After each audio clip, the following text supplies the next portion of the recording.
because I do 1,300 crunches and sit-ups 4 times a week. What's a dose? Can you translate for us? Winner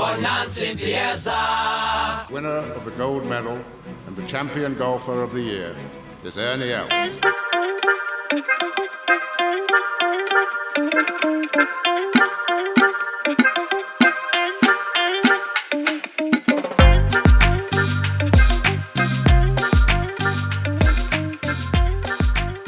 Welcome back to the Go Track, the podcast about golf and golf-adjacent stuff. We are playing a 3-ball this evening, very much a golf-adjacent evening tonight, because I'm stoked to welcome back Jerome, our rugby correspondent, to the Go Track.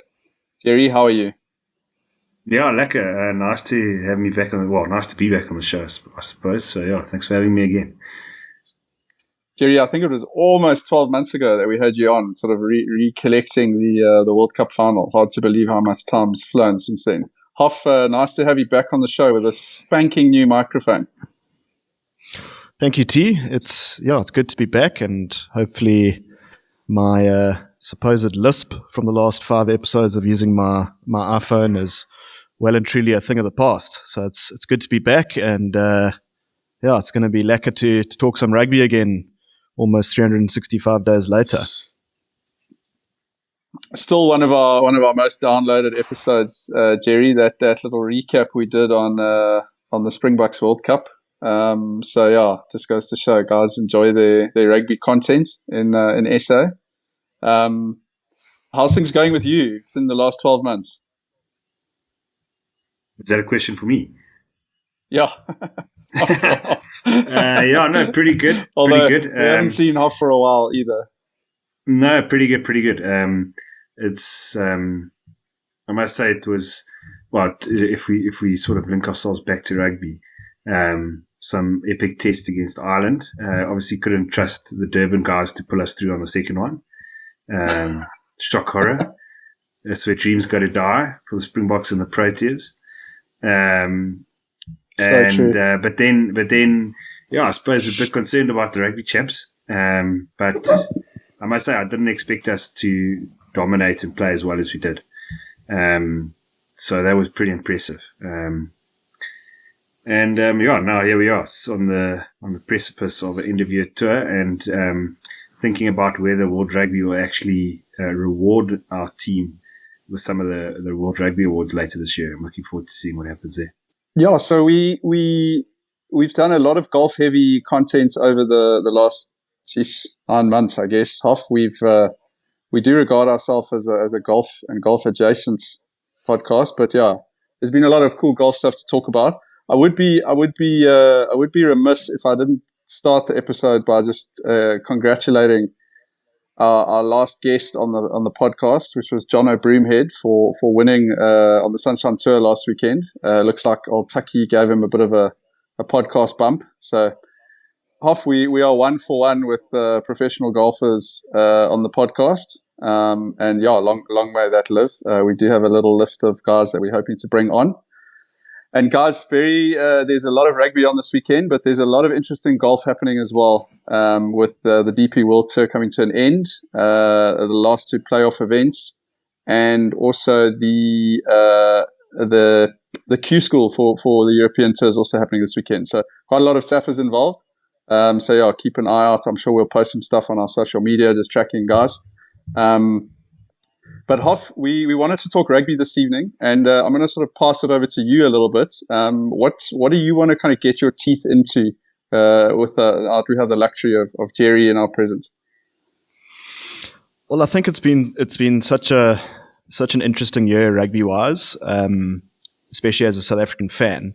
So I think the first thing that I'd like to do is maybe not take a deep dive, but a deeper dive, and sort of review how the rugby championship went briefly. I mean, Jerry, you mentioned you were a little bit shocked that it went as well as it did. Especially coming off that Irish series, which I was hoping it would be a clean sweep over Ireland, and both tests were pretty close, to be honest. And I'm very happy to say I was about 17,000 drinks down when fucking drop goal went over, so I didn't quite really understand what was happening. But yeah, it was a bit of a concern from my standpoint going into the rugby championship. And I think especially seeing that first team that Rassie put out against Australia, or at least the second team, I was like, wow, we're taking some steep steps here. And for me, it was like, we always struggle to beat Australia, and they're so freaking shit. And we always struggle to beat them in Australia. And I thought, wow, this is really risky, and it could backfire, but it didn't. And it sort of set up what ended up being an amazing rugby championship. So maybe give us your deeper thoughts into how that went, and the decisions that Rassie took to play sort of what I thought was a bit of a B team at the time. Was that a little bit of an arm flex by Rassie to show how much depth that we've got as a Springbok team at the moment? Was it perhaps showing how shit the Wallabies are? Was it a bit of both? I mean, what was your sort of take on the rugby champs? Yeah, you see, for me, one of the biggest things that I think has come out of this year is that the kind of game we play, and obviously we've tried to change it a bit this year with Tony Brown coming in and being throwing the ball around a bit more and being a bit more attacking, and have a bit of a different dimension to our game. But fundamentally, such a big part of our game is the physicality that we bring, and that's not easy to do week in, week out, because you've really got to. And I mean, we see from Chasing the Sun 1, but same even in the second one, you see behind the scenes. And that's also why I think when Rassie wasn't involved in the team, we struggled a bit, because we need a lot of motivation to get those guys into the right frame of mind. And, we think back to the World Cup, that England game, we won't have to rehash, but, the guys were a little bit low, and understandably so, right? And I think that played out again in that Ireland game, to be honest. I think, they built themselves up so much for that first game, and they really wanted to win it, because they'd obviously lost in the World Cup to Ireland. There was like the one tier 1 team that they basically hadn't won or beaten on the way to winning the World Cup. And it showed again in the second test. And I think, and maybe it was always the plan of Rassie, or maybe the Irish test, like, actually finally put an idea in his head, or maybe I'm just talking rubbish and neither of the above. You can't always predict what Rassie is thinking, but you could see there was definite shift. And again, I don't know if that was like how he was looking towards the World Cup, or it was always going to be like that, or kind of how to drill down. But you could see he was going to place a massive emphasis on rotating guys, giving other guys an opportunity, and not only because we have an old squad. I think that obviously also plays a role. We've got to bring in youngsters and new guys into the fray, and obviously sustainably. You don't want to just put all young guys all at once, right? But I think there was also a mindset in terms of we had often, we build ourselves up for a big game, we play well, and everyone does well, but for some unknown reason, well, not necessarily some unknown reason, but the guys are just absolutely shattered for the next game, right? And I think he learned that with Australia. He took a different side. He mixed it up a bit, kept it fresh, throughout the rugby champs a little bit. And I think that made a difference. Even New Zealand, there were a couple of changes from the first to the second test. And I think, and I honestly do think that made a big difference. Because it brought in guys who were fresher. They brought a lot of energy, because it's mentally tough. And I think the way we play in particular is mentally tough, and you've got to get yourselves up for it. And I think that was largely the difference. We had a bit of an oopsie there in Argentina, which was a bit surprising, I think, in some ways, because, you had kind of picked a bit of a new side. But perhaps it was a little bit too new, or, I don't know. It didn't quite work out that day. Then again, Argentina had easily their best rugby champs, and they were a decent side at times when they played well. Yeah. So we must give them credit for that. But I think for me, that was really the key. And I think that's what keeping it fresh. And I think that might be, looking forward to what's coming up in the next few weeks, is how we manage that. And I think if we want to get 3 out of 3, and I don't know if it will happen, I worry about potentially losing one somewhere along the way, because but I think if we do win 3 out of 3, it'll be because the first guys who are up for it. There's a bit of a freshening up throughout the last 2 games too. Well, I think it's such an interesting thing how Rassie is, as you say, rotating in that. And I mean, we've been around for quite a while now to watch different generations of Springboks, and obviously we've had the 95 Springboks, we've had the 2007 Springboks, the 2004 Springboks were pretty epic. And in all of those years, we had really good teams at times, but I don't think we've ever had depth to this extent. And maybe it's because of what Rassie's doing, and he's not scared to throw guys in, especially year one after a World Cup. He's building up to he's got 4 years to build up, or 3 and a bit years to build up to the next one. It's clever. As I say, it can backfire if you start losing, and you've got fresh blood in there. But I think I read a couple of articles after the World Cup, especially from northern journos, who had made some really bad predictions, actually, for what was going to happen in the Rugby Championship and what's going to happen in the Southern Hemisphere. And I don't know if you follow him, Jobone, but the one guy's is Ben Smith, and it's not the famous All Black. He's an English journo and a pretty famous. We all know Ben Smith. Yeah, he's pretty notably anti-Springboks, and he made a horrific prediction that the All Blacks didn't need to rebuild and that we would need to rebuild. And I think this Rugby Championship was a big surprise for his types, sort of anti-Springbok guys. But I thought it was pretty epic how Rassie just blooded these new guys. And I don't know if it's the environment. I don't know if it's a continuation of certain coaches. I mean, it's been pretty mixed up. And yet, I mean, a guy like Sasha Feinberg and Gomazulu, I was like, how can you play an oak this fresh and just throw him in there? He was sensational. I mean, it was absolutely incredible even with how well that oak played. Injury even.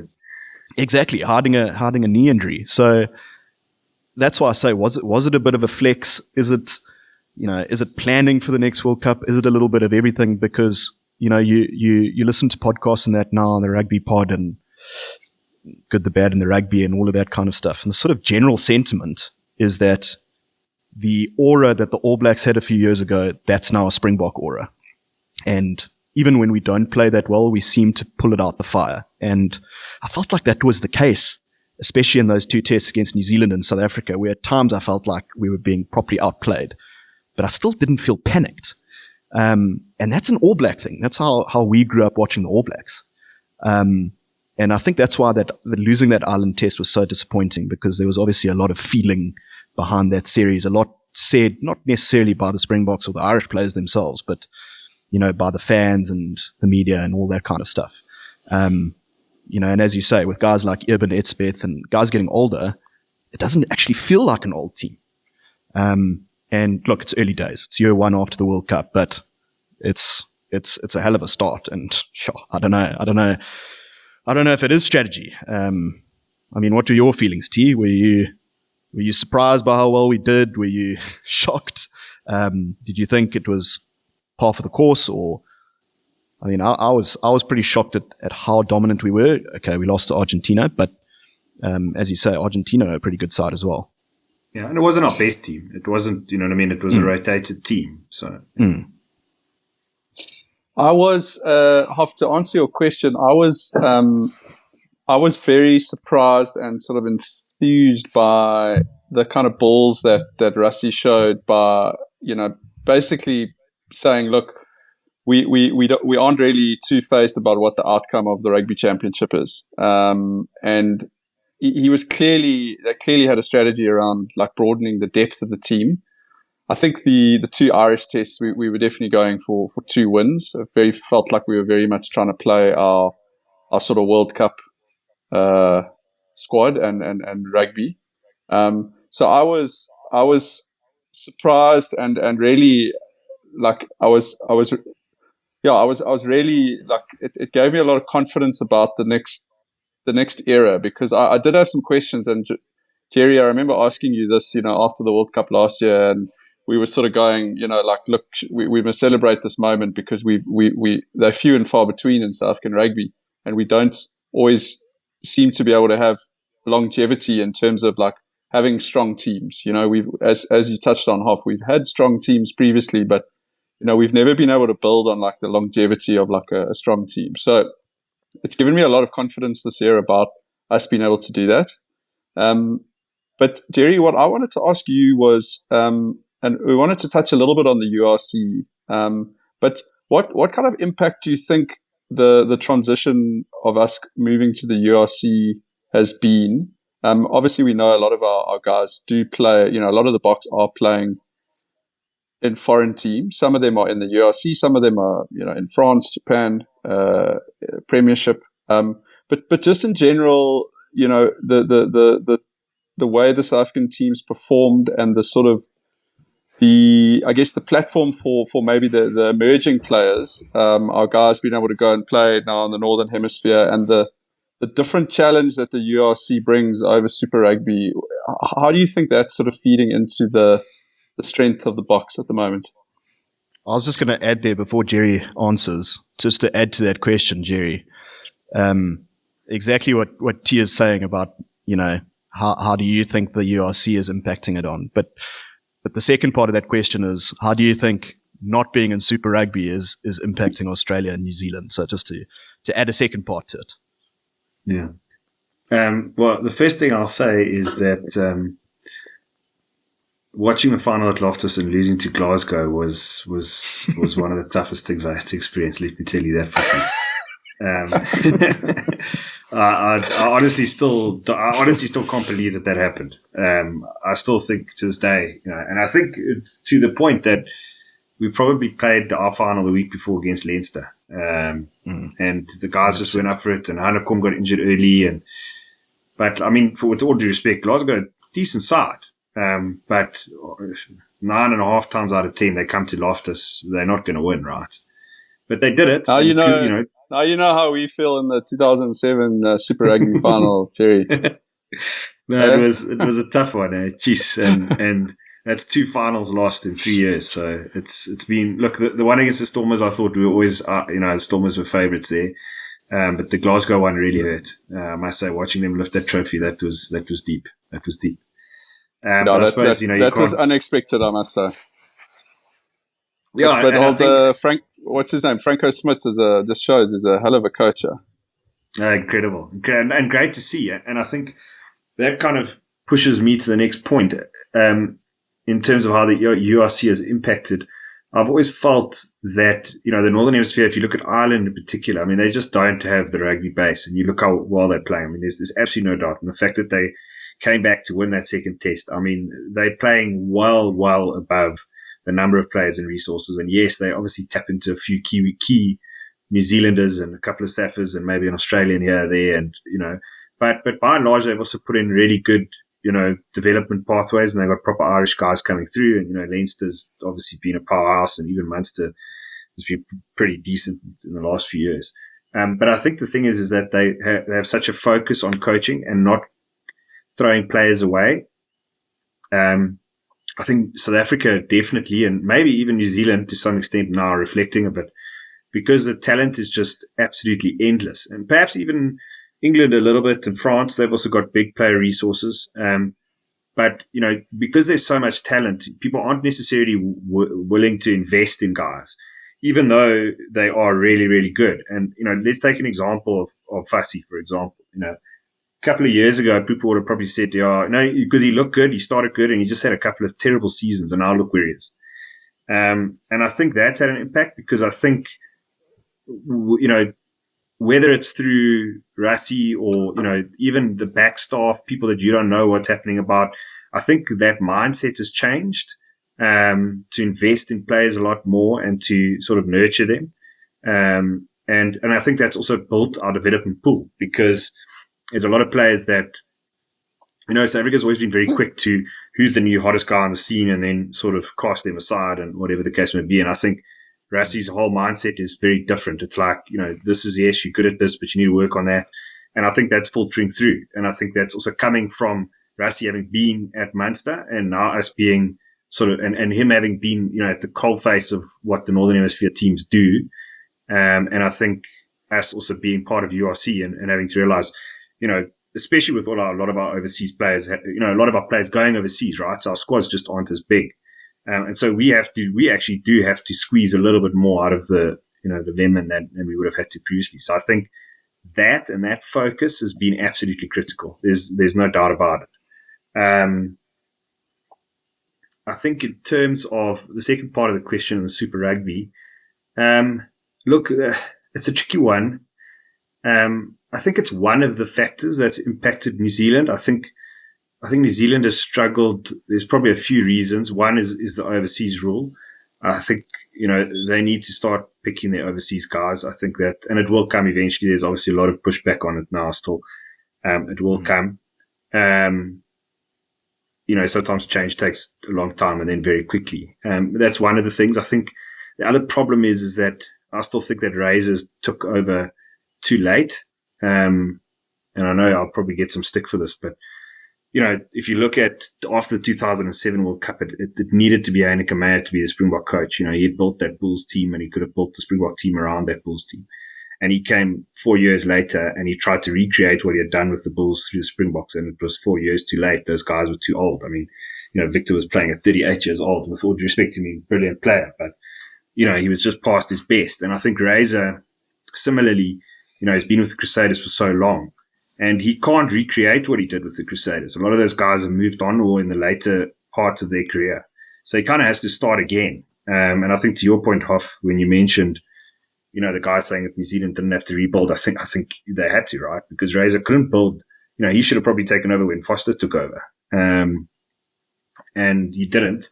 And I think that's been quite detrimental to them. So far as the impact of Super Rugby, yes, I think it does. I think it plays a role. A lot of those Kiwis had never been there. They never played in South Africa before. That has to play a role, right? I think, but I don't think it's necessarily as much as just us not being there. I think the other problem is that the other country that's there, Australia, are just struggling so much, and they're just not giving them the competition that they need. I think if Australia was down to 3 teams, and you had teams of old from Australia like the Brumbies and the Waratahs, and they were good, and the Reds, it might be different. But it's like isolationist right now, and the only competition they're getting is amongst themselves. So I think it's also a big problem is that Australia is so weak. I think that's having a fundamental impact on them. But I think that's part of it, right? Like the fact that we're not there, as you say, it if anything, it impacts New Zealand far more than Australia. Twofold, as you said, the Aussies are so weak, so they're playing weak teams, week in and week out. And the other thing is physicality. I mean, when they were playing against South African teams, they were getting that physicality. Then they come and travel to South Africa, and to be honest, they actually performed a lot better than I thought they would. But I think a lot of their guys struggled with the physicality, especially towards the end of the game. With our bench, the way we load it and all of that kind of stuff, they've got phenomenal players coming through. That Wallace Satiti is, he is something else. He's a scary prospect. But not having that physicality against those South African teams, I think is causing them a lot more strife than, us not being in Super Rugby or us being in Europe or whatever the case may be. And I think we've got so many players in Europe anyway, that was never going to be a problem for us. Even if we continued in Super Rugby, we would still be pulling a large number of guys from European teams. So I think that's been very, very interesting for me. I mean, essentially, New Zealand are still a scary team because they can arrive, they can step up to the occasion, and they definitely did that against us. And I think it was because it was us, and because we now have the aura that we do, they really stepped it up. And then you watch them against, how they performed against Argentina in that first test in New Zealand. You watch them against England this last weekend. I mean, they were super lucky to beat England this last weekend. Lots of errors, and maybe credit has to go to England for forcing those errors. But I don't know if I've ever seen not a good All Black side perform like that. And possibly they're a bit cold. I mean, they have just come out of Super Rugby and a rugby championship, so I don't think that should be an excuse. But look, I mean, we obviously talking up South Africa here, and we've got 3 tests that we still need to play. But I mean, there's no doubt that New Zealand has the tougher or the toughest of the end of year series. And to just go back one step, and I don't particularly like talking about Australia, and I don't think they really deserve that much airtime, to be honest. I don't see much good in that team, but my God, I was hoping that they would have a wooden spoon in that rugby championship and not win a game. I was so bleak that they beat Argentina. But yeah, I think the South African New Zealand sort of turnaround is the interesting one, and it's going to be super interesting to see how we go against Scotland, obviously. But I think the test of the weekend is definitely that Irish test. Yeah. So I think just before we get into that, just to go back to that question on the Super Rugby, and I know it's been spoken about quite a lot, but the thing that always sits with me weirdly is that we didn't exactly excel in Super Rugby. You know, if we look at the results over a long period, the Bulls won 3, sure. Sharks were in quite a lot of finals. Stormers knocked on the door a few times. Lions knocked on the door a few times. But, you know, we struggled. Especially in the early years. You know, we had patches where we were a bit stronger and, you know, but we really did struggle. And that's why that question always sits weirdly with me when people say, what impact is it having on New Zealand? Because, you know, we weren't necessarily beating their teams relatively consistently, or, you know, sure, we were competitive at times. There's no doubt about it, but we weren't necessarily beating them and all of that. So that question always sits weirdly with me when I always think of that, because I always think, you know, what impact did we have? Because, you know, we'd like to think, you know, that we had an impact, and, you know, it makes us maybe feel a bit better about ourselves in some respects, but, I just don't know. If I think back at the results, I don't know. And that's why I say maybe there is some impact. And I think your point about the physicality and, you know, playing on a high fault and all of that and coming to South Africa, there must be something there. But it's not just that. I think New Zealand's got a lot of other issues in it, and it's like a combination. And that is one of, and I don't think necessarily the most important one. But it probably does play a role, yes. T? Yeah, I think just before we go on to the All Black Ireland game, I think for me it would definitely be the physicality of, you know, that the South African teams brought to New Zealand and Australian teams over all those years. And then probably just also, you know, a little bit like our rugby culture, you know, that those touring New Zealand teams, there's no doubt. I mean, they used to come over here, and it was quite an experience for them. You know, there's a massive rugby culture in this country, very different place to New Zealand, and you know, it could be a little bit hostile at times, but there's no doubt those guys would often lift their games when they came to South Africa. And, you know, as you say, New Zealand teams typically did quite well. So that's something that's been removed from them, you know, that experience that their younger players will be getting now. You know, essentially they're just touring around New Zealand and Australia now on the odd trip to Fiji, you know, probably to sip on a couple of cocktails there. So, I think that changes the dynamic of the experience that their younger players get. Whereas if you look at what our younger guys are getting now with,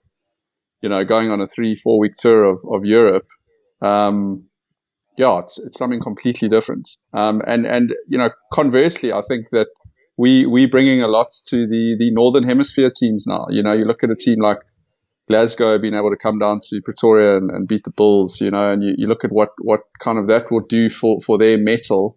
I mean, I heard guys talking about how in some ways, like when Scotland used to play the Boks, you know, often those players the Scottish players could go 2 years without facing a Springbok on the rugby field, you know.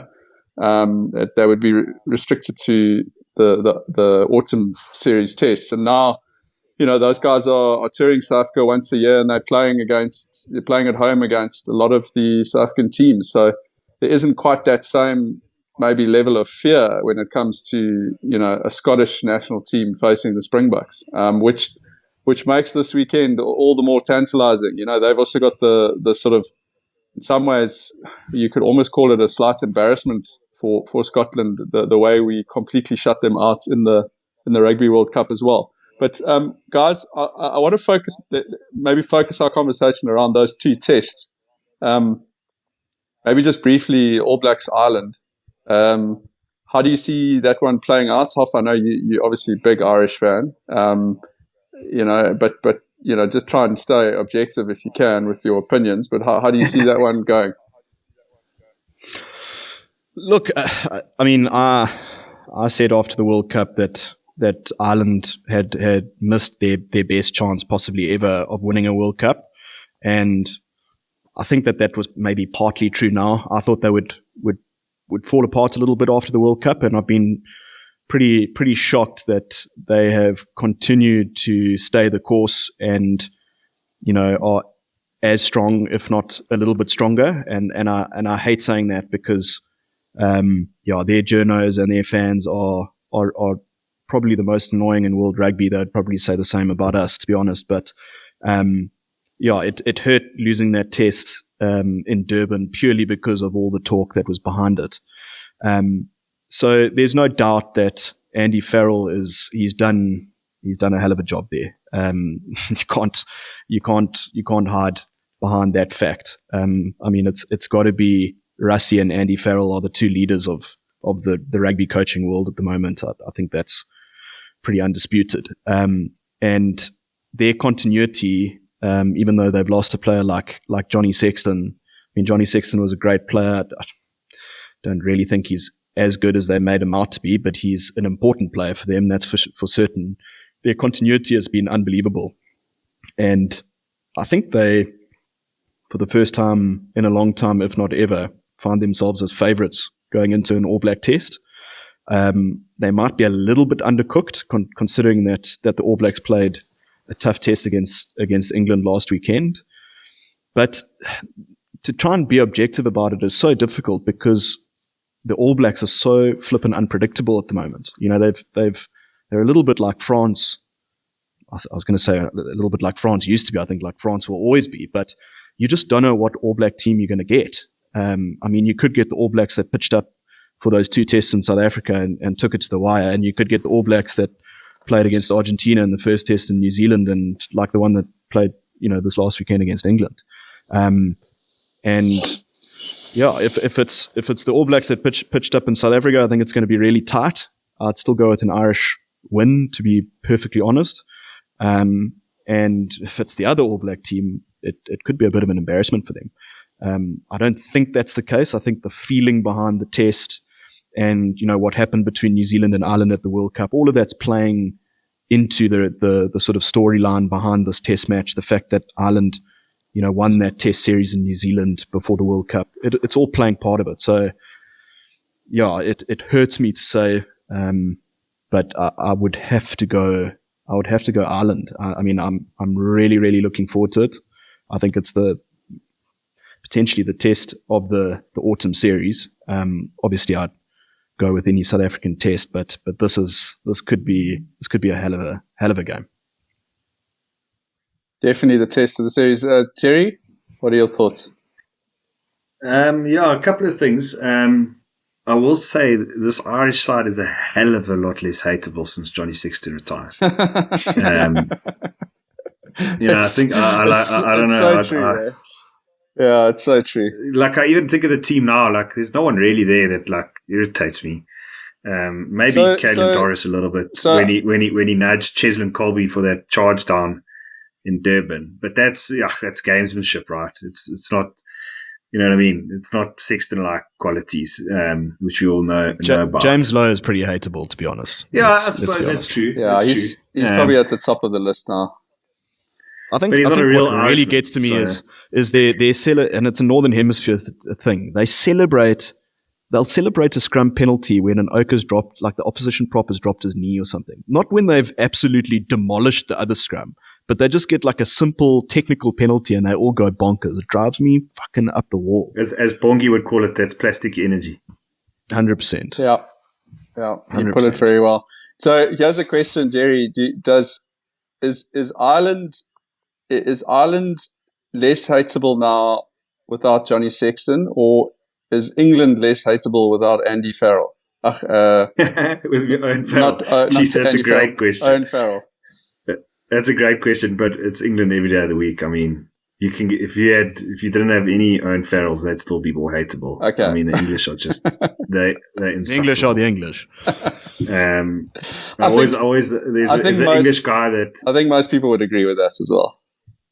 I went to go watch Scotland England at Edinburgh a couple of years ago. I was fortunate enough to watch it, and we were with an English guy, and he was asking me like, who am I supporting today? And I was like, obviously Scotland.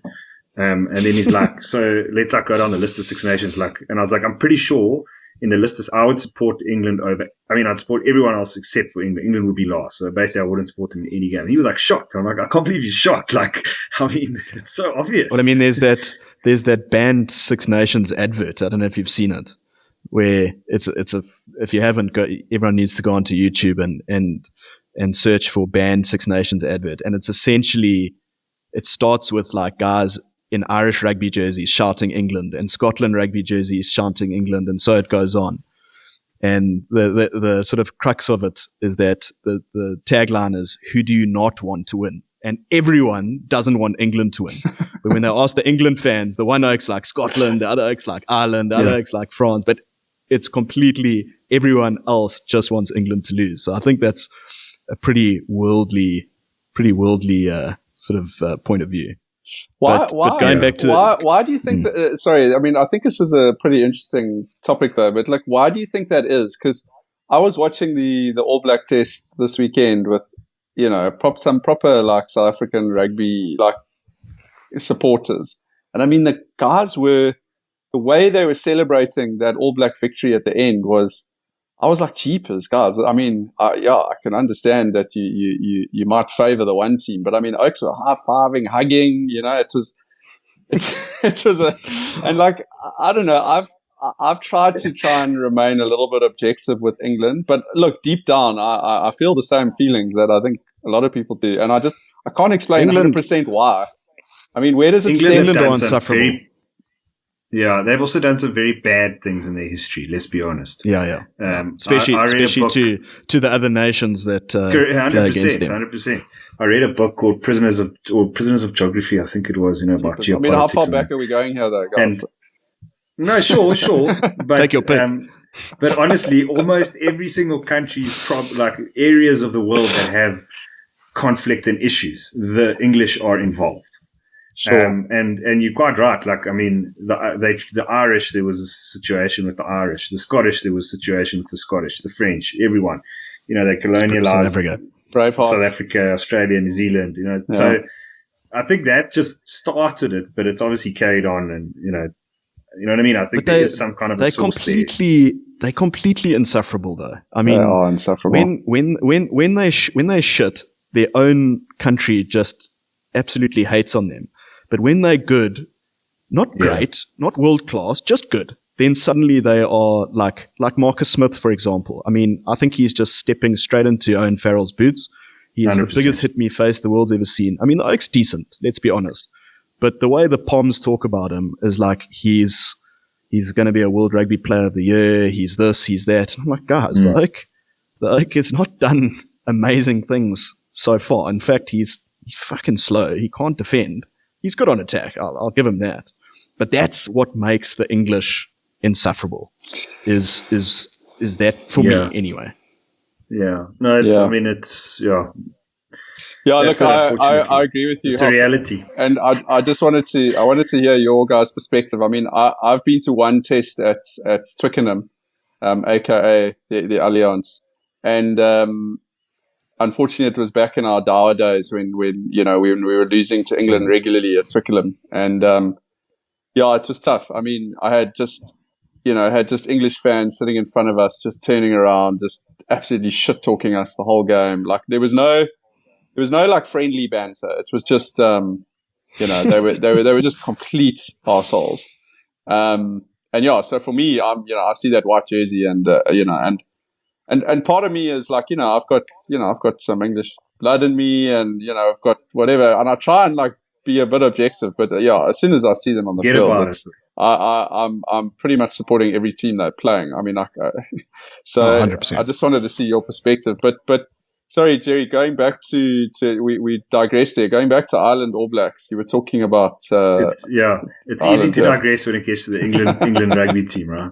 I mean, sorry, just to final note on that. I mean, just to see why, you see Felix Jones and he was the other guy, I think it was Aled Walters, the conditioning coach. fitness They guy. both left. That also just shows you, like, I don't know, it's a weird vibe in that camp, and it's a weird, I don't know, it's just like Even reason. Borthwick himself, though, he's a fucking weirdo. Let's be honest. Yeah, it's odd. The way he does his press conferences, and there's something not right there, which I'm happy with. Like, as long as they're losing test matches, I'm stoked. And also, honestly, some like the GBR guys, yes, they can talk caca as well. I mean, the amount of rubbish that came out of Haskell's mouth after that semi-final last year when they lost blew my mind. Mark anyway, Tindall, he's also... Let's not get too it. But also, having said that, not all of them are like that. Like they are, some of them are a lot more. So we don't want to cast too many aspersions. But yeah, just going back to the Irish game. What I do find interesting is, when does Andy Farrell stop coaching Ireland? Has it already This is happened? This is his last series. So this is his last hurrah with Ireland before he goes on British and Irish lines. Yeah. Okay, I see. Because I remember they just said he was going to be out for a year. So I was wondering if it was inclusive of this or if it like kind of starts off to the end. Because I do think that's quite important. And I would have been interested to see how Ireland goes without him. So I suppose we're not going to be able to see it in the next 3 tests, but we'll see it in the Six Nations next year. And I do think actually England's going to be pretty competitive in that Six Nations. They've got some building blocks. They play a very boring game, but I think they'll be probably the most competitive that they've been in quite a while. But yeah, I think it's going to be a hell of a close game. And I think you're right, Toff. Like this, this New Zealand team just doesn't have that consistency. I mean, even look, I suppose that Argentina also doesn't have consistency. If you look at that game they lost, and the next week they absolutely thrashed them. They came here and they did really well. They battled against Australia a little bit. And especially there was the first test, I can't remember now. So I think I was thinking that they would probably win 2 out of the 3. I think they will beat either France or Ireland. I don't think they'll beat both of them. And it's hard to call, to be honest, because between Ireland, New Zealand, South Africa, France, even England to some extent, it's just so tough to call. But I think it's going to be an incredible game. And I think, same as you, Hoffa, I was concerned they might drop off a bit, but to be honest, I think Sexton leaving has actually made them a bit stronger, and that the new guy, the new 10, he's pretty good. So it's going to be a cracker, and I think Ireland will just edge it. Yeah, I hope it's cold, and I think that's a guarantee. Yeah, that Aviva will be packed. Then that's what the autumn series is all about. I mean, it's a hell of a prediction. Yeah, well, but I mean, that's the autumn series. Is in Northern Hemisphere rugby in general is packed stadiums, freezing cold, muddy, tough, grinding out to win. Real test rugby.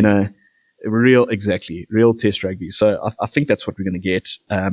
As you said, Jabon, I just think like the All Blacks are so inconsistent and the Irish are so accurate, and I think that's where there could be an issue for New Zealand.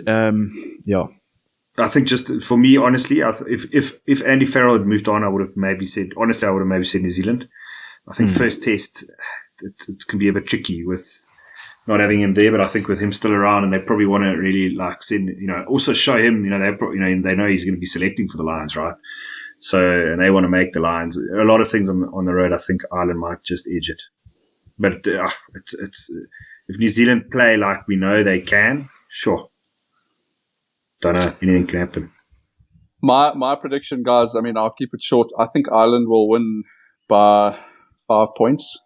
There's 2 things. I think, yes, I think the Irish are actually going to be up for this test day. I mean, I was not to throw a brag out here, but as you guys know, I was in the stadium for the quarterfinal last year when for Ireland, New Zealand, and let me tell you, those Irish fans were gutted. I mean, they arrived there essentially penning in their semi-final opponents. You know, they were bantering with us about how they're going to meet us in the final, and I mean, they were so confident. And to look, and it was a hell of a test match. I mean, the All Blacks came out firing, and the Irish came back, and I mean, it was incredible. But so I think that those players and the whole nation are, for them, this is a huge like revenge match.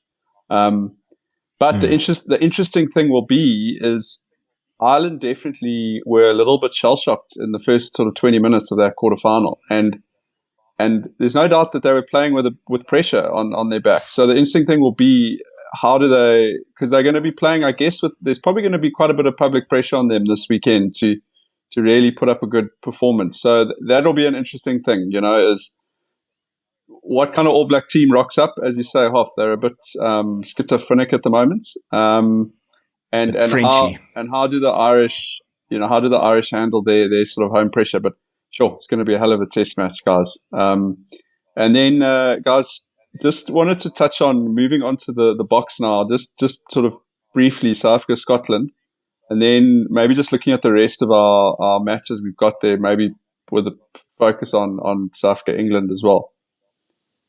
So, Hoff, you mentioned earlier, interesting to see how we go against the Scots. I mean, they've got a pretty solid side at the moment. They've got some good URC victories under their belt, obviously. And they've got a few key players that have come back as well.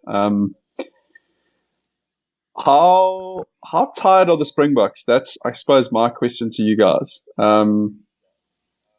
It's just been a long season, eh? I think they're good, T. I think it looks like from some Instagram stalking, they've had a good camp in Jersey, and I think look, I would be very disappointed if we lost to Scotland. I'd be very disappointed if we lose to anyone, but specifically Scotland and Wales, I'm not saying they won't be tough tests, but I'll be very disappointed if we lose those tests, because we're a better side, we're a better squad. That's not to say that we will win or we can't lose. It's definitely a bit of a banana skin, but I have to think that we're stronger than Scotland. I mean, essentially Scotland is a South African B team, C team or D team, with some of the nice Afrikaans Scottish names that they've got going there. But I think for me, it's the England test, and that might be the one sort of red flag for me, is that England test. Are we putting too much sort of focus on South Africa, England, and forgetting about Scotland? That's a genuine concern. But I mean, I have to trust in Rassie. I think he's already playing mind games, releasing his team later than he usually does, and those kinds of things, which we know Rassie does so well. But I have to think we're too strong for Scotland, surely too strong for Wales. It's not a very good Welsh side, although they are always difficult to play in Cardiff. But for me, it's what happens in that England game, and this is more of a precursor or a build-up to that England game. Yeah, so I'm going to be a little bit contrarian, a little bit different to you, Hoff. I think Wales, I think Wales just aren't there at the moment. So, you know, if we lose them, that'll be a massive shock. I mean, so I think we can put that game aside.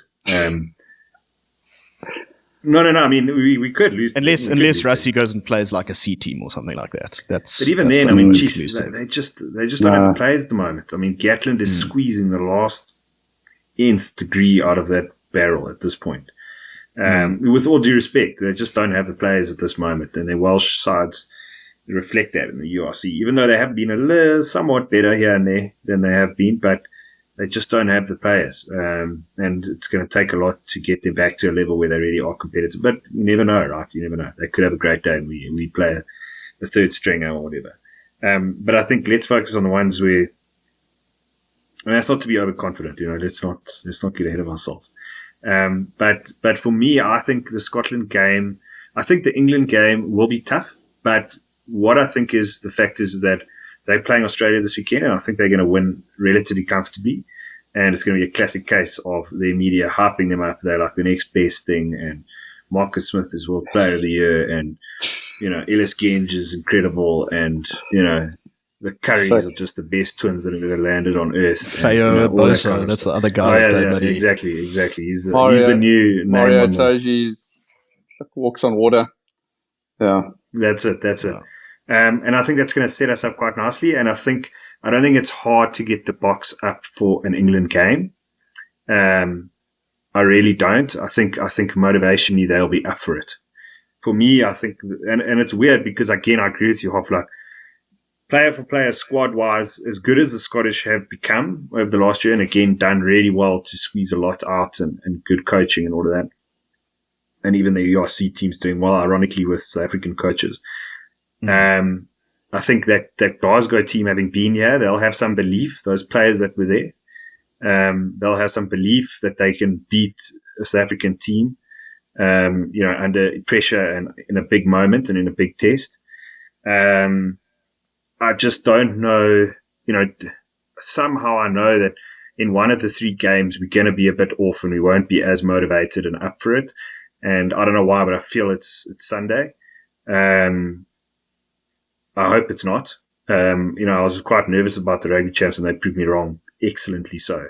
And I hope I'm wrong, and I hope that we're up for it all three. But for me, I think somehow, and not to say the England game won't be close, I think it'll be a tight one. England are definitely on an upward trajectory. But I do think, again, if we play our best game, we'll be too hard for them, and I think we'll be up for it as well. For me, the bigger banana peel is actually this weekend.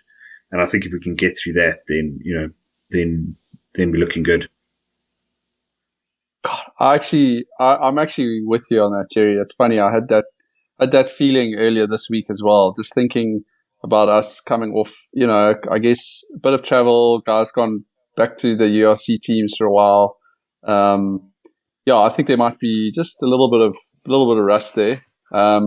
And there's no doubt the Scottish have got a very, very solid starting 15. I guess the question will be how good their squad is, and whether they'll be able to hang with us for 60 minutes. If they get off to a fast start on Saturday, then it will be interesting to see how we respond. I wanted to ask you very briefly, Jerry, what your thoughts were on just how our players. How far do you think we have come from an attacking perspective? Obviously, we've got a new attacking coach, and we saw some interesting stuff, I guess you could say, during the rugby championship.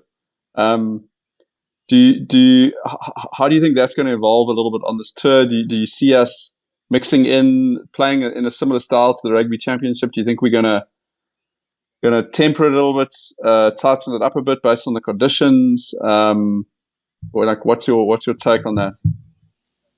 Yeah, look, it's tough playing an expensive game like that in the Northern Hemisphere. Pitches are wet, it's cold, it's just not the high fault, right? So that's really tricky. I think that's one. Two, I really don't think you should play Lebok. Honestly, I don't. I love the guy. He's great on attack, but you just can't kick. And I can say for a fact you're not going to win tests in Northern Hemisphere if you can't kick. Especially if you get into an arm wrestle. 100%. Shout out George Ford. Yeah. So I think he's got to go with Pollard. And I think we will make progress and we will try things. We definitely will. Knowing Rassie, we will, because we'd want to do that. But again, not maybe as much as we would have potentially, mainly for the reason that the next World Cup's also in Australia. So the conditions will be different there. And I know Rassie's always thinking of these things. He's thinking 4 years ahead, right? He's thinking to Australia. If the World Cup was, say, in Ireland or England, I think he might have done something. I think he might have tried it a bit more because he's like, we've got to test these things in these conditions. But the conditions in Australia are going to be just so different. So I think there will be, and I think also the thing is that's a good what point. We're starting to see is a lot of adaptability. It's very easy in terms of in a game, assessing what's working, what's right. And I'm trying to think of a game where that particularly happened. Now, it was sometime this year, but I can't for the life remember which one it was. But we kind of flipped the script completely. We're playing very loose, fast and loose. And I think it might have been one of the Argentinian games, actually. Actually, the one that we ended up losing potentially. We played that expansive game in the beginning, and we were getting trashed by them. They were all over us, and we were just nowhere to be found. We went back into our shell. We changed. We went back to what we knew. So I think that we'll probably see a bit of that. We'll probably see him try it a little bit, see how it goes, but then maybe go back into our shell a bit. But I don't think it'll be one or the other completely. There's no ways we're going back to just how we used to play. I think he is trying things, but I think the conditions are important because, being able to play that kind of game in the Northern Hemisphere is not necessarily as important because of where the next World Cup is. Mm. I'd love to see Rassie on the roof, on the stadium roof of Murrayfield with his paddles. The red, green, and yellow paddles again. Just giving the boys some old school enthusiasm. Although knowing Edinburgh's weather, I don't know how possible that is. But it is quite funny. I mean, Rassie is he's such an innovator. But when New Zealand for years and years innovated with different moves and attacks and Lomu and Cullen and all of that, they were praised. And when Rassie innovates, it seems like we are the Springboks are the bad sort of hated guys of world rugby because he did a 7-1 split or a 6-2 split. And now guys are talking about the spirit of rugby and we're slowing it down. And the All Black guys are calling for rule changes. I mean, they've already changed the rule that you can't take a scrum from a mark and, all of these things. And we just seem to be getting pelted with rotten tomatoes every time that we innovate, That's a very interesting one. I think Rassie, when I think before Rassie, we had this bad mindset of just bullies and physical oaks and bash, dumb and, thuggish and stupid, which to a large extent we have to admit probably were, give or take. There was definitely some of that.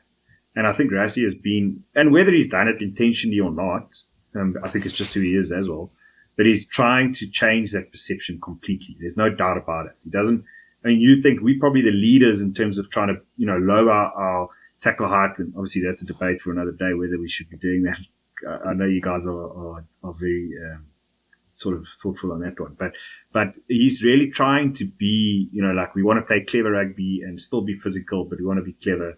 And I think that's maybe upsetting people because they've always known Springboks to be these dumb oaks and stupid. And it's shit, now these oaks, these physical oaks who know how to play rugby are hard as nails. They're actually playing clever. This is pretty scary. So I think people immediately kind of they get defensive. 100%. I mean, if it's so strange. I mean, the Springboks are so good at scrumming, and we've perfected it. And so the call is, let's change the scrum laws, rather than if the Australians got really good at lineouts, we would try and get good at lineouts. We wouldn't ask World Rugby to change the laws of lineouts.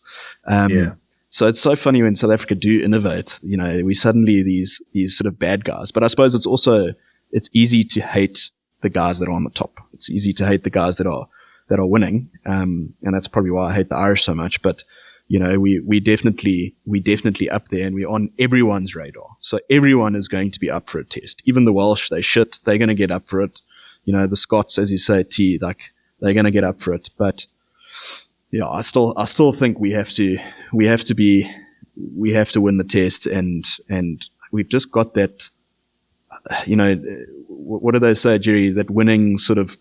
That winning mentality, it's like you don't want to lose. You forget how to lose, and that's what feels like. Okay, we lost to Ireland, but it feels like that with the South African team and those All Black tests. Like I said earlier, there didn't seem to be a panic. We were like, okay, the slow poison's going to start. We're going to bring on the bomb squad, and we trust that that's going to work, and it did. And you have to feel, to your point, T. Scotland might have a good 15. Do they have 23? That's the problem for them. We've got 23, and importantly, there's some big guys in that 23. Peter Steph Tutoy and Kwacha and all of those oaks. They just don't stop. I do hope that we see Grant Williams at 9. That's a personal thing for me. I like him a lot. He's quick. and I think we'll benefit from that. And I agree. I agree with your take on Lebok, great player, but I think a really good URC player, and maybe a squad player for a World Cup. But in these conditions, it would terrify me if I saw him at 10. Just to quickly ask, when, and you guys probably know this, when was the last time we won all of our individual tests in the northern hemisphere? Wow. Sure. I have no idea. Definitely wasn't the last time we went there. I'm gonna say like 2015. Yeah, close. But 2015 obviously would have been a World Cup year, but just before that. 2013, okay. Heineke Meyer, can you believe it? Played Wales, Scotland, and France, and won all three, and that was the last time we did it. Which shows you it ain't easy. It ain't easy. We've had good sides since then, and we haven't done it. So to win all three will be a serious achievement. And look, it also depends, I suppose, on the teams you are playing. Like, as you said, like New Zealand's got a probably much harder. They're playing England, France, and Ireland. So, I mean, it's incomparable, I think, to who we're playing, even though we are also playing some good sides. But it's a tough place to go and win. Australia doing the Grand, what do they call it? The Grand Slam tour? Yes, they are. But okay. I think it's safe to say they won't be winning that. No. I think their biggest game is going to be Australia-Wales. Although I don't think Scotland have a very good record against Australia. Yeah, they don't. And there's been often times where Scotland should have beaten them and they didn't, even at Murrayfield in like the last while. So England could go 0-3 against the Southern Hemisphere teams. Don't rule that out, sir. I mean, Australia. Yes, I don't know about Oz though. I know, but Australia pulled some stuff back against the All Blacks in that last Test match. You never know. Hey? They just need a good. Australia always just need a good 40 minutes. But listen, guys, this has been it's been a great chat, Jerry. It's been very catching up with you and getting your thoughts, your deep and well thought out approach to our game and our coaches and that. So it's been great to have you on again. And look, we're expecting some photos and some video content to flow through from. Which tests are you going to be at? You said Twickers and in Cardiff. Yeah, so I suppose I didn't want you guys to reveal it to all the listeners, but I was a little bit biased in saying why I think we're going to win those two, and the Scottish game might be that's the one I'm not going to. So, but yeah, I'll hopefully be at Twickenham and in Cardiff. Yes, that's amazing. Looking forward to hopefully bring it home. Yeah, Hoff, I tell you that's got to be. I mean, it's something that's been on my bucket list is doing a little 10-day tour at this time of year and going to watch like a Scotland Ireland test against the Boks or something. We got to look out for when those two are 100%. Combined. It would be so nice. Yeah, absolutely. I mean, Murrayfield, Twickenham, Cardiff. Yeah, I mean, those are cathedrals of rugby, and I've wanted to watch the Bokke in Cardiff, even listen to Old Land of Our Fathers for forever and a day. And we've had some serious battles in Cardiff. I mean, everywhere, but so looking forward to it.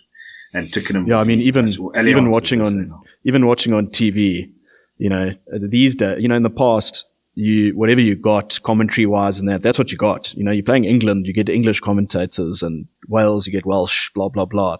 These days you seem to have your South African commentators go around the world, but I always put it on the other guys just to tick myself off because they are so biased. It's so irritating, but that's how I grew up watching autumn series rugby. It was those annoying jabs, little comments, and that. So, it's all part of the experience. It's as you say, Jerry, it's proper real rugby.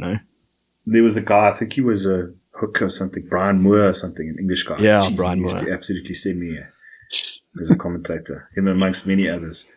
But that adds to it. I think you if you can, I know it is nice also listening to our guys. But it's if we're doing well and we're winning, there's nothing better than listening to their guys. Well, So, team, maybe before we wind up, we put our money where our mouths are and put some predictions down for these games. no problem. Let's do it quickly. Are we talking about just the Boks games here, or do you want to do the? I think let's do Boks and New Zealand Ireland. I think those are the pertinent ones. Okay, so we'll go around the table then. New Zealand Ireland. I will start. I think I said already. I think I said Ireland by 5. Off. Okay. Jerry? Off. You go. No, me. Flip. You know what? I think Ireland are going to win, but for the sake of being different, I wanted to do that. I'm going to say New Zealand by 2. I'm going to say New Zealand by 2. Okay, then I'll go Ireland by 4. Okay. Boks Scotland. I will go. I'm going to go the Boks by 7. Off. What do you got? The last time I predicted a really big win for South Africa was South Africa England in the World Cup semi-final, and it ended up almost backfiring really badly. But I'm gonna again be different, and I'm gonna say the Boks by 13. Yeah, I mean, I look, as much as my head is saying there's some, anything can happen, I've got to still back the Boks, and probably by 5. Okay. England, I'll do England. England, I think Boks by 2. I think that'll be really, really close. Like a penalty here or there, something like that. T? Boks by 18. I think. Wow. There we go. I think Rassie's got the playbook. He's got the couple chapters of the playbook that he hasn't released yet, which are going to be released. He's saving it for that Twickenham test. The Oaks are going to do the human pyramid and the lineouts. We're going to have we're going to have 3 lineouts on top of each other. And Ches and Colby's going to they're going to flick him, like a triple backflip off the top of the lineouts or something like that. There's going to be something wild in that game. I think we might. Yeah, I think the Scotland game could be a bit rusty, and I think likely we're going to play a hybrid team against Wales, let's be honest. So I think against England, the guys are going to have their feet under them. I think we're going to play our best test against England. So why wouldn't we win by 18? I'd love that. Okay. I'd absolutely love that. You'll see many videos of me outside the stadium afterward. I'll say South Africa by 9. I think it's going to be tight, but I think the bomb squad will make the difference. So yeah, Saffers by 9, and I'll go first on South Africa Wales. If it's a South Africa A side, like the first team, then I'll say South Africa by 15, and if it's a hybrid, South Africa by 8.